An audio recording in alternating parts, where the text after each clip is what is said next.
जय माता दी दोस्तों, तपोभूमि क्लासेस पर मैं अवधेश भदौरिया आप सभी का स्वागत करता हूं। एमपी पुलिस कांस्टेबल के एग्ज़ाम शुरू हो चुके हैं और आज पहला दिन था और यह एग्ज़ाम डेली 2 शिफ्ट में हो रहा है। आज 8 जनवरी से ये एग्ज़ाम शुरू हुए थे और ये 17 फरवरी तक ये एग्ज़ाम आपके चलेंगे। ठीक है दोस्तों, यहाँ पर एक बच्चों का बहुत डाउट आ रहा था कि काफ़ी बच्चे मुझसे पूछ रहे थे, सर क्या एमपी पुलिस में जो पेपर है वो जिलेवार आ रहा है या संभाग वाइज आ रहा है, सभी का पेपर अलग अलग आ रहा है, सबके में अलग अलग प्रश्न पूछे जा रहे हैं। इस तरीके के डाउट काफ़ी बच्चों ने मुझसे पूछे। अभी मैंने पहली शिफ्ट का एग्जाम एनालिसिस आपको करा दिया। एमपी जीके के कितने प्रश्न पूछे गए वो सारे क्वेश्चन मैंने आपको करा दिए। गणित के कितने प्रश्न पूछे गए उनको भी मैंने लाइव आकर आपको सॉल्व भी करा दिया गणित के। ठीक है, सेकंड शिफ्ट का भी एनालिसिस अभी मैं तैयार कर रहा हूं और वो भी आपको मैं करा दूंगा कम से कम समय के वीडियो में। लेकिन उसके पहले मैंने सोचा कि इस डाउट को क्लियर कर दिया जाए। डाउट ये क्रिएट क्यों हुआ, सबसे पहले ये समझें कि अभी जो देखो सभी ने एग्जाम एनालिसिस किए, काफ़ी लोग पहली बार भी एग्जाम एनालिसिस कर रहे हैं, तो वहां पर जो देखा गया कि जीके के 50 से 60 क्वेश्चन बच्चों ने बता दिए। बच्चों ने बोल दिया ये भी आया सर, ये भी आया सर, ये भी आया सर।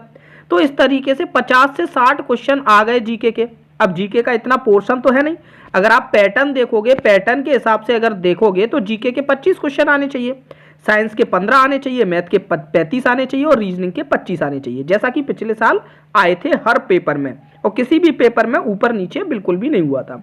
और इस बार भी बिल्कुल यही पैटर्न आया है।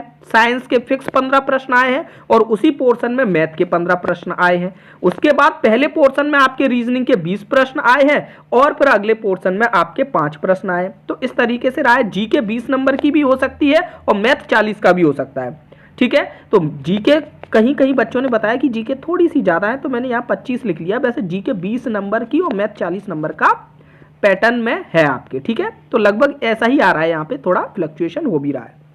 तो अब चूंकि जब जीके के 25 प्रश्न या 20 प्रश्न ही आने हैं, तो ये जो एग्जाम एनालिसिस में 50-60 प्रश्न आने लगे, इसका कारण कुछ लोगों ने ये समझ लिया कि एग्जाम जिले वाइज आ रहा है, हर जिले का अलग अलग एग्जाम आ रहा है, या फिर संभाग वाइज आ रहा है कि हर संभाग का अलग अलग एग्जाम आ रहा है।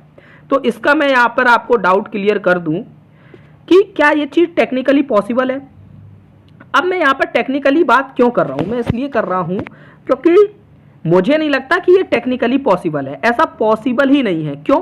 क्योंकि ये जितनी भी शिफ्ट होंगी, इन सारी शिफ्ट के बाद आपका एक होना है नॉर्मलाइजेशन। नॉर्मलाइजेशन आपका होगा और नॉर्मलाइजेशन का जो फॉर्मूला होता है वो गेट का फॉर्मूला यूज होना है और उस फॉर्मूले को व्यापम पहले ही स्पष्ट कर चुका है कि इस फॉर्मूले को हम यूज करेंगे। और उस फॉर्मूले में कहीं पर भी ऐसा नहीं लिखा है कि आप एक ही शिफ्ट में अलग अलग पेपर ले सकते हो।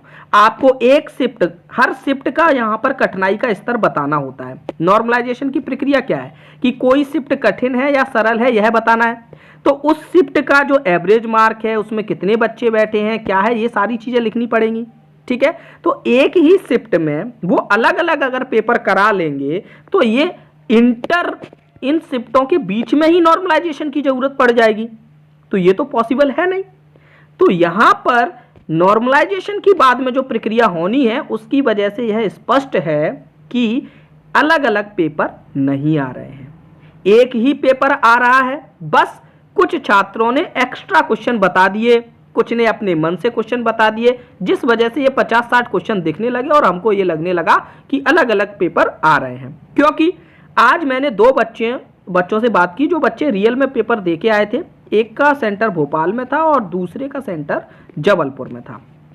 ठीक है, मेरे पास भी लगभग 50-60 क्वेश्चन आ गए थे। मैंने भी देखे अलग अलग सेंटर्स पे, मतलब अलग अलग जो हमारे साथीगढ़ एनालिसिस कर रहे हैं उनके यहाँ पर भी क्वेश्चंस आए।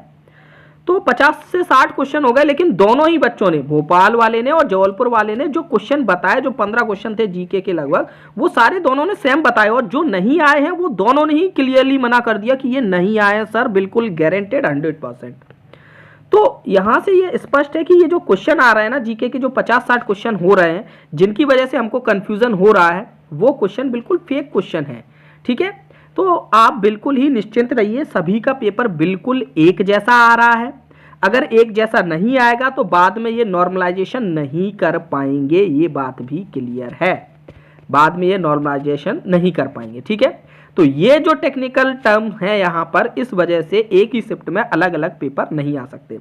और दोस्तों मैं यहाँ पर आपको डेली एग्जाम का एनालिसिस देने वाला हूँ, और मेरे एग्जाम एनालिसिस में आपको ये सुविधा मिलेगी कि आपको एमपी जीके, सामान्य ज्ञान और विज्ञान के जो भी प्रश्न है वो 7 से 8 मिनट के अंदर जितने भी प्रश्न हुआ करेंगे वो सारे प्रश्न मैं आपको बता दिया करूंगा, और गणित के लिए मुश्किल से आधा घंटे में मैं सारे क्वेश्चन करा दिया करूंगा। ठीक है, तो जिससे कि आपका कम समय में डेली का एग्जाम एनालिसिस होता रहेगा। ठीक है, अगर आप हमसे व्हाट्सएप से जुड़ना चाहते हैं, आपको पीडीएफ चाहिए हर एक दिन के एग्जाम एनालिसिस की, तो आप अपना नाम, एग्जाम की डेट और आप किस सिटी में रहते हैं, ये 3 चीजें लिखकर हमें इस व्हाट्सएप नंबर पर 8839449109 पर भेज दीजिए और हमसे व्हाट्सएप ब्रॉडकास्टिंग से जुड़ जाइए। यहाँ पर क्या है कि लिंक भी आपको जल्दी मिल जाया करेगी, हम स्टेटस लगाएंगे वहां से भी आपको मालूम चल जाया करेगा। तो उम्मीद है कि आपका ये डाउट क्लियर हुआ होगा। अगर आपके और भी कोई भी डाउट आते हैं तो आप बेझिझक हमसे पूछ सकते हैं, और जिसका आज शाम की शिफ्ट में एग्जाम है वो मुझे व्हाट्सएप पर क्वेश्चंस भी भेज सकता है। अभी मैं तैयार कर रहा हूँ, काफ़ी क्वेश्चन आ गए हैं, उनको थोड़ा वेरीफाई करना पड़ेगा, उसके बाद आपके लिए एनालिसिस लेके आऊँगा। धन्यवाद, जय माता दी।